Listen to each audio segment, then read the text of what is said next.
Halo, Assalamualaikum warahmatullahi wabarakatuh. Perkenalkan, nama saya Is Aulia dengan NIM 17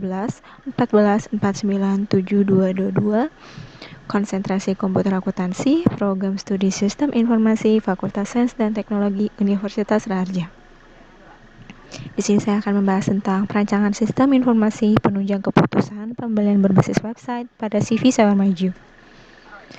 Di sini akan membahas tahap pertama itu latar belakang, kedua rumusan masalah, ketiga ruang lingkup, keempat tujuan dan manfaat, kelima metode penelitian, dan terakhir tampilan-tampilan menu.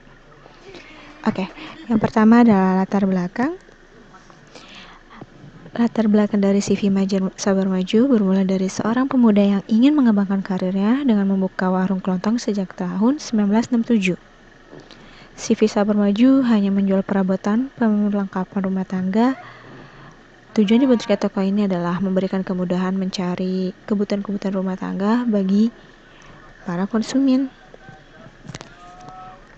Lalu, latar belakang dibuatnya perancangan ini yaitu yang pertama, bagian gudang masih membuat permintaan barang berupa form.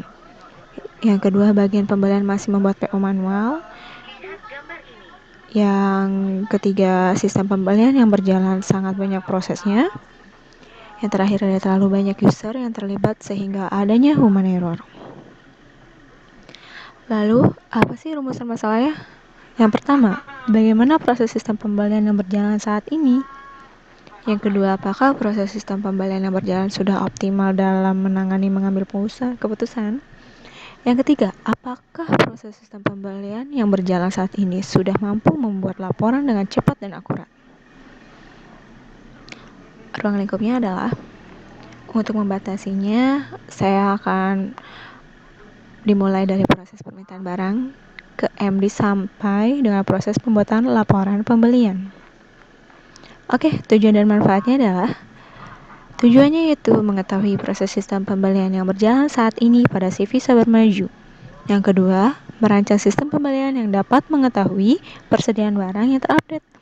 Yang ketiga, membuat sistem pembelian yang sudah mampu membuat laporan yang cepat dan akurat.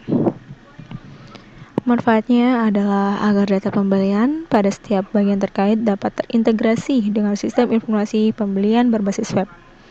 Kedua, memudahkan admin dalam menyusun laporan pembelian secara otomatis. Yang ketiga, CV Sabar Maju mempunyai sistem database pembelian yang akurat dan terintegrasi sehingga segala transaksi bisa ditemukan dengan mudah dan rapi.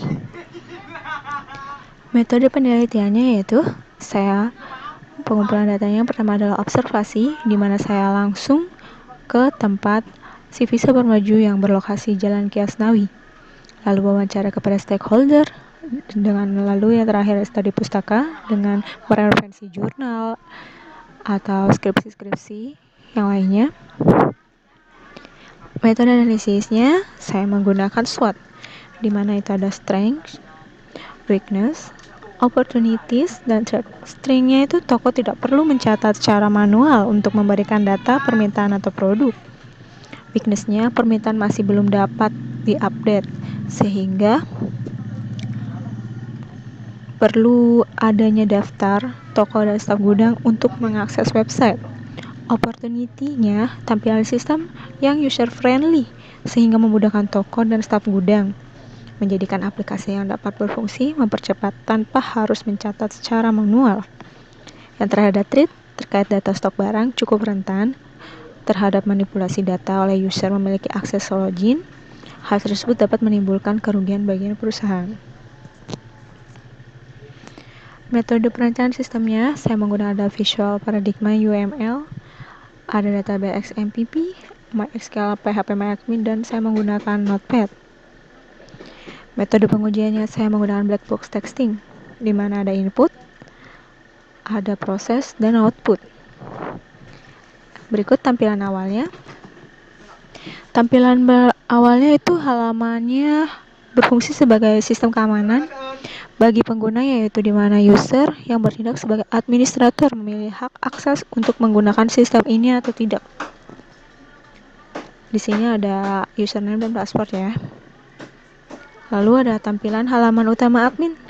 Setelah berhasil login, Dengan memasukkan username dan password, admin bisa masuk ke dalam halaman utama admin atau dashboard, di mana admin dapat melihat modul barang, ada user akun, laporan, dan lain-lain seperti gambar berikut.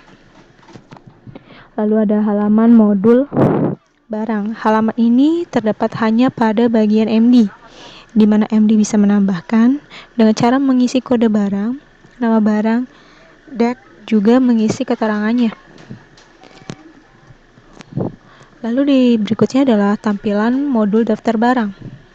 Tampilan ini membantu MD untuk melihat nama-nama barang, dapat mengubah barang, menghapus barang, dan terdapat tanggal update saat menambahkan barang tersebut. Lalu ada modul rekomendasi. Di sini berfungsi melihat daftar nama barang yang akan direkomendasikan dan akan segera diproses oleh MD ke supplier. Tampilannya sebagai berikut ya. Lalu ada tabel modul satuan. Di sini terdapat ada satuan piece, set, pack, karton, dan meta dan Lucien. Lalu ada halaman tambah user. Di sini itu terdapat ada alamat email, username, password, konfirmasi password, dan tipe usernya ya. Di sini saya menggunakan usernya hanya 3, MD, toko, dan staf gudang. Nah, ini setelah daftar akan menampilkan halaman daftar user, guys. Lalu ada laporan transaksi bulanan. Lalu ada tampilan permintaan, di mana yang bisa mengakses ini hanya staf gudang dan toko.